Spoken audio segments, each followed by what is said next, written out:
Asian shares slump after Trump announcement on virus plans.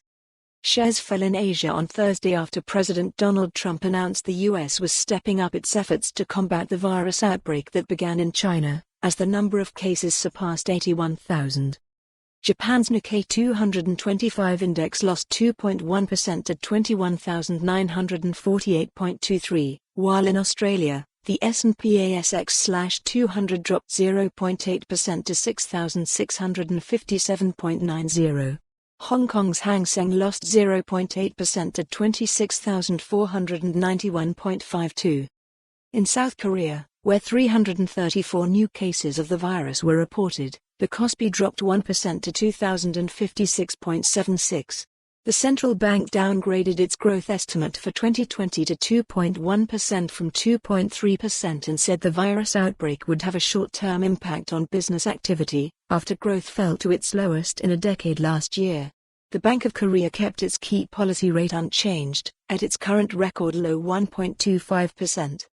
The Shanghai Composite Index rose 0.2% to 2,993.15, while shares fell in Taiwan and most of Southeast Asia. Thailand's benchmark rose 0.4% after tumbling 5.1% on Wednesday following reports of newly discovered virus cases.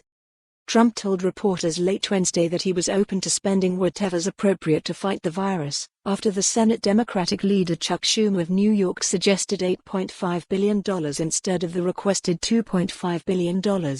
He put Vice President Mike Pence in charge of the effort. But health officials standing beside Trump warned more infections are coming. And shortly after Trump spoke, the government announced that another person in the U.S. was infected, someone in California who appears not to have the usual risk factors of having traveled abroad or being exposed to another patient. Major U.S. stock indexes gave up early gains, closing mostly lower Wednesday and extending the market's heavy losses for the week. Previous crisis playbooks have all revolved around buying the dip in equities, so I wonder just how much further the fire sale will go before the market at least starts to scale in again, Stephen Innes of Axie Corp. Said in a report. But based on last night's price action, it does appear that any bounce in stocks is likely to be short-lived. And eventually, the markets could fall deeper as investors start to think what's the point of trying to pick the bottom in the short term. The future contracts for both the Dow Jones Industrial Average and the S&P 500 were down 1.5%. The S&P 500 index fell 0.4% to 3,116.39. It's on track for its biggest monthly decline since May. The Dow dropped 123.77 points, or 0.5%, to 26,957.59, for a three-day loss of 2,034 points. A modest rally in technology stocks helped nudge the Nasdaq Composite to a 0.2% gain, to 8,980.77. Smaller company stocks fell the most. The Russell 2000 index lost 0.5% to 1,724.76. Cruise operators continued falling amid persistent virus fears.